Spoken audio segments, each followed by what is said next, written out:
এটা মুহূৰ্ততেই সলনি কৰি দিলে এখন সুখৰ পৰিয়ালৰ সমগ্ৰ জীৱন। তিনিচুকীয়া জিলাৰ সিজুগুৰি নিবাসী শিলিগুৰিৰ ৰাজানগৰত থকা 130 BSFত কৰ্তব্যৰত তামিজুল হুছেইনৰ পুত্ৰ MD হুছেইন যোৱা 4 তাৰিখে নিউ জলপাইগুৰিত সংঘটিত এক আকস্মিক দুৰ্ঘটনাত অকাল মৃত্যুক সাৱটি লয়। দেশমাতৃৰ সেৱাত নিয়োজিত এজন কৰ্মনিষ্ঠ জোৱানৰ এই আকস্মিক মৃত্যুৰ খবৰে সমগ্ৰ অঞ্চলজুৰি শোকৰ ছাঁ পেলাইছে।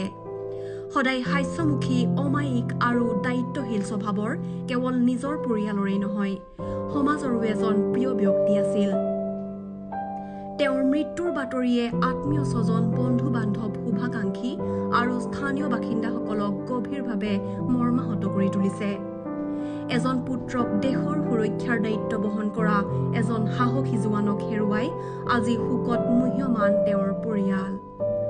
যিজন ব্যক্তিয়ে দেশৰ সীমান্ত সুৰক্ষিত ৰাখিবলৈ নিজৰ জীৱন উৎসৰ্গা কৰিছিল, তেওঁৱেই আজি অকালতে সকলোকে এৰি চিৰবিদায় লৈ গ'ল।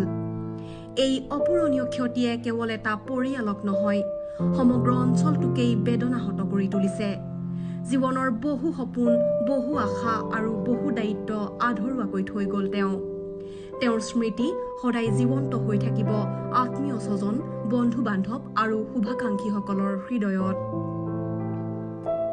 নিউজ লাইভ এনি অসমৰ পৰিয়ালৰ তৰফৰ পৰা স্বৰ্গীয় MD হুছেইনৰ বিদেশী আত্মাৰ চিৰশান্তি কামনা কৰিছো। দাদা, ইয়াত যি আপোনালোকৰ যিজন আমাৰ BSF জোৱান ঢুকালে, কি কাৰণে ঢুকালে আৰু কেনেকৈ ঢুকালে এইখিনি বিষয়ে অকণ চক। প্ৰথম নম্বৰ কথাটো সি ভাইটি হয় মোৰ, ঠিক আছে। তাৰপিছত এতিয়া মানে ছুটীত আহিছিলে ঘৰলৈ ছুটীত আহিছিলে এমাহৰ ছুটীৰ পিছত সি 4 তাৰিখ 1 তাৰিখে ইয়াৰ পৰা মানে সি ইয়াৰ পৰা ওলালে। 4 তাৰিখৰ পৰা সি ডিউটি জইন কৰিব বুলি আমাক জনালে। ফোনৰ পৰা যোগাযোগ হৈ আছিলে। ফোনতে আহি ক'লে বোলে নহয় দাদা, বোলে আমি বোলে 4 তাৰিখৰ পৰা মোৰ ইভিনিঙত মোৰ ডিউটি জইন কৰিম বুলি কৈ কিনে সি আপোনাৰ ফোনটো আমাৰ লগত ইমানটো কথা হৈ কিনে ফোনটো থ'লে। থোৱাৰ পিছত মানে গধূলি ইভিনিঙত মানে 7টা সময়ত, নাইটৰ 7টা সময়ত আমাৰ ওচৰত কল আহিছে কি তোমালোকৰ ভাইটি তাইয়ব হুছেইন বৰ্তমান এতিয়া নাই আমালোকৰ ওচৰত।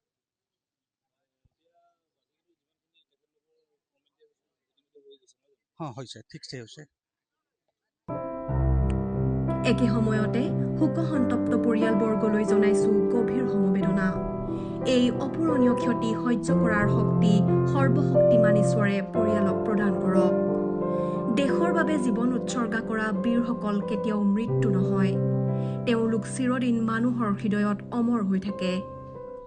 News desk report, news live any Assam.